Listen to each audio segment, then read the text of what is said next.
पाठ 1। यूरोप में राष्ट्रवाद का उदय। प्रश्न 1।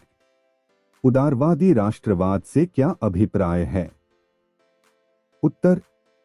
उदारवादी लैटिन भाषा के शब्द लिबेर पर आधारित है, जिसका अर्थ है स्वतंत्रता, अर्थात व्यक्ति के लिए स्वतंत्रता व कानून के समक्ष सबको समानता। प्रश्न 2। 848 में फ्रेडरिक सॉर्यू ने अपने चित्रों में स्वप्नदर्शी प्रस्तुति क्यों की? उत्तर। यह एक फ्रांसीसी कलाकार था जिसने 1848 में 4 चित्रों की एक श्रृंखला बनाई। इसमें उसने अपने सपनों का एक संसार रचा जो उसके शब्दों में जनतांत्रिक और सामाजिक गणतंत्रों से मिलकर बना था। प्रश्न 3। नेपोलियन संहिता क्या थी? उत्तर।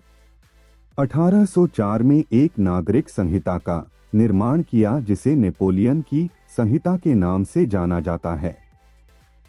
इस संहिता ने जन्म पर आधारित विशेषाधिकार समाप्त कर दिए थे तथा कानून के समक्ष समानता व संपत्ति के अधिकार को सुरक्षित बनाया।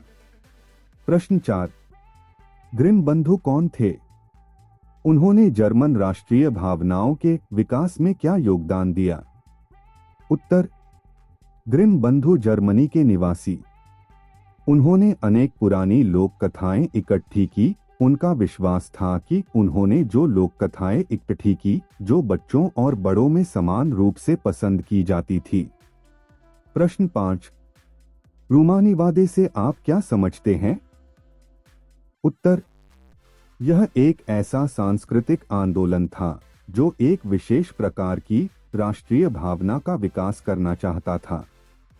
रूमानीवाद भावनाओं, अंतर्दृष्टि और रहस्यवादी भावनाओं पर जोर देता था। प्रश्न 6। वियना संधि के प्रमुख उद्देश्य लिखिए। उत्तर। 1। भविष्य में फ्रांस की सीमाओं के विस्तार को रोकना। 2। नेपोलियन द्वारा बर्खास्त किए गए राजतंत्रों की बहाली करना। 3। यूरोप में एक नई रूढ़िवादी व्यवस्था कायम करना। 4। नेपोलियन युद्धों के दौरान हुए सभी बदलावों को खत्म करना। प्रश्न 7।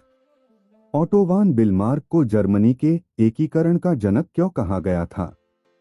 उत्तर।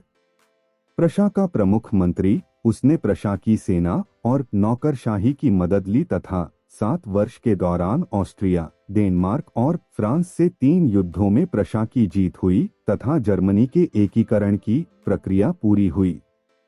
प्रश्न 8। जोलवेराइन संघ की विशेषताएं लिखिए। उत्तर। 1। जोलवेराइन संघ एक शुल्क संघ था। 2। 1834 में इसकी स्थापना की गई वर्टिकल बार। 3।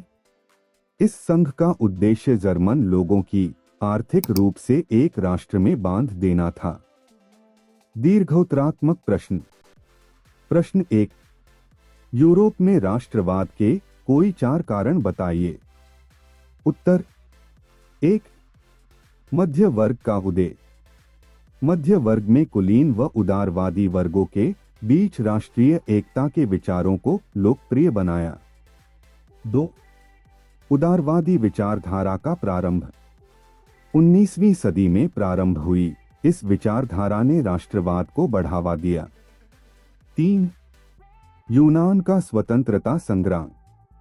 यूनान को 1832 में हुई कुस्तुनतुनिया की संधि ने एक स्वतंत्र राष्ट्र के रूप में मान्यता प्रदान की। 4। जन विद्रोह। इन जन विद्रोह से रूढ़िवादी सरकारें कमजोर होने लगी तथा राष्ट्रवादी भावनाएं जन्म लेने लगी। प्रश्न 2। इटली के एकीकरण में मेज़िनी के योगदान का उल्लेख कीजिए। उत्तर। 1। वह राजशाही के विरुद्ध था तथा लोकतंत्र में विश्वास करता था। 2।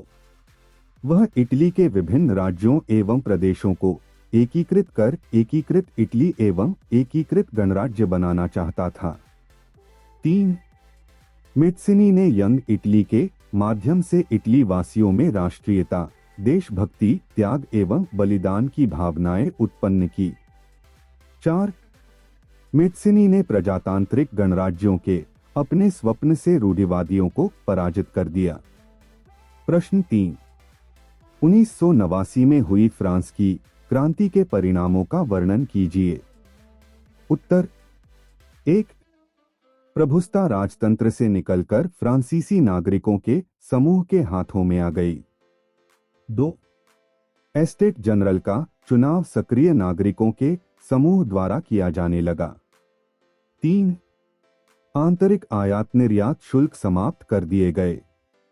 4. तौलने एवं नापने के लिए एक तरह की व्यवस्था लागू की गई। 5.